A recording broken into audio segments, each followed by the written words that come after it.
So the primal universes exist beyond the scope of the Omniverse. The Omniverse is a lovely way of referring to the whole of the DC universe, the DC Ultimate Omniverse. But the primal universes of DC now they exist beyond the Omniverse. The Omniverse is a reality governed by Elohim for the most part.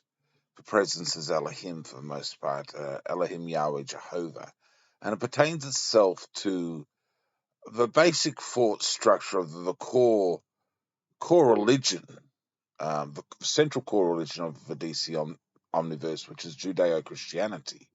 It includes Islam as well. They're the core beliefs.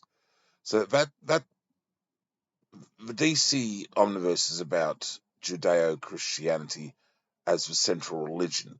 Now, there are other viewpoints in the DC universe, as there are in DC Comics, and that's part of life as well on planet Earth, isn't it?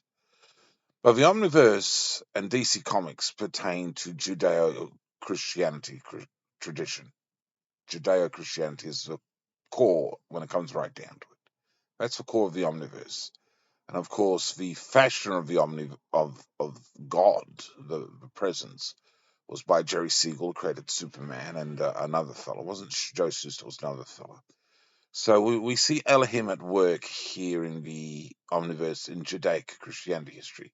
But there is an earlier covenant, and that's the Rainbow Covenant, and that's technically the others.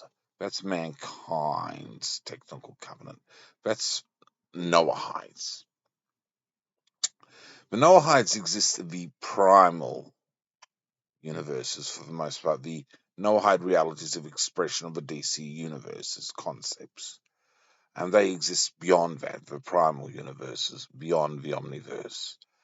And the Omniverse is contained within the scope of the overall creation from the presence indeed, Yahweh Elohim, God Almighty, the eternal infinite one who's existed infinitely. It's the same God, if you really must know. Not really any difference there. But the DC Noah primal universes function under a Noahide creation of heavenly DC things, the DC Noah things, and it's far vaster than the DC creation because our manpower is extreme in comparison. There's so many more of us, so many more at work, and that's why we're the main game for DC. Now, DC Comics itself owned the legal rights on DC. Mr. David Zaslav, he's big boss man. There's one of our Discovery have moved in and they've got the money, haven't they?